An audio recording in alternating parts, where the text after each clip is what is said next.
Bonjour, moi c'est Dr Wanessa Younsi, je suis médecin psychiatre. Je travaille actuellement à l'hôpital du Sacré-Cœur de Montréal comme psychiatre au service des maladies affectives.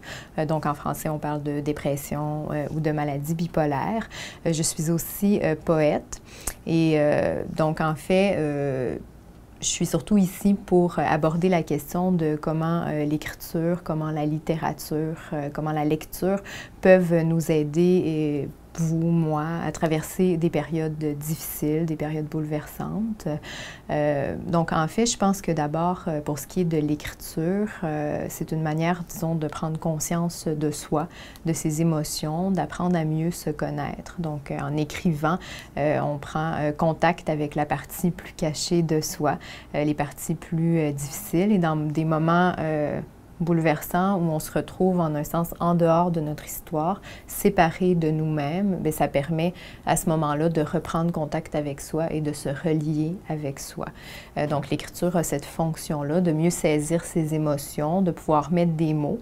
Moi j'aime beaucoup Hubert Aquin qui écrivait j'écris pour tromper la tristesse et pour la ressentir. Donc, je pense qu'il y a cette étape de ressentir ce que l'on vit, ce que l'on traverse à travers des mots, puis ensuite pour dépasser ces moments plus difficiles. L'écriture, évidemment, aussi une fonction de communication. Donc, on écrit, oui, pour soi, mais aussi pour les autres. Puis, je crois que quand on traverse des moments difficiles, en tout cas, dans mon cas, ça m'arrive, à ce moment-là, on a besoin d'être davantage, on se sent le besoin d'être davantage lié aux autres, d'avoir des présences plus réconfortantes. Et l'écriture est une façon de communiquer ce que l'on vit et donc d'entrer en relation avec autrui. Puis je pense que c'est important, surtout dans notre époque où on est dans une ère plus individualiste, où les gens souvent sont démunis, manquent de ressources. Donc l'écriture peut avoir cette fonction de sortir de soi et en même temps retourner dans son histoire. Donc c'est une dualité intéressante et importante au plan thérapeutique.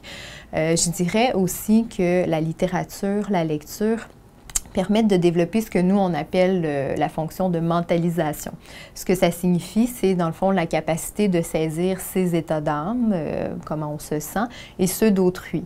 Évidemment, on n'est pas capable de lire dans la tête des gens, du moins en tout cas normalement, mais avec la littérature, bien, on entre dans la vie de personnages, que ce soit via Anna Karénine, mais on saisit mieux son état intérieur, Nelly Arcan dans Putain, on plonge dans son esprit, dans sa vie intérieure, et donc on peut mieux en saisir les rouages, les émotions, puis transposer ça après dans le vécu, donc pour mieux saisir les états d'âme d'autrui, les nôtres, et aussi ce qui nous distingue, donc ce qui m'appartient, ce qui appartient à autrui, ce qui facilite dans le fond la mise en relation, puis l'approfondissement aussi des liens.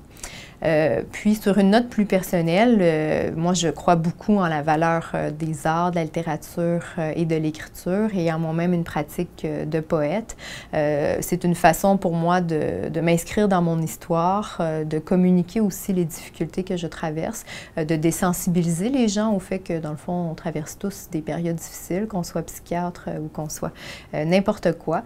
Et donc l'écriture permet de communiquer cela. Moi j'ai particulièrement écrit sur la maladie d'Alzheimer dont souffre ma grand-mère et je crois que ça m'a aidé, moi, à saisir les aspects plus beaux et à la fois douloureux de cette maladie-là. Donc la littérature permet de dépasser le vécu et en même temps de mieux le connaître, paradoxalement.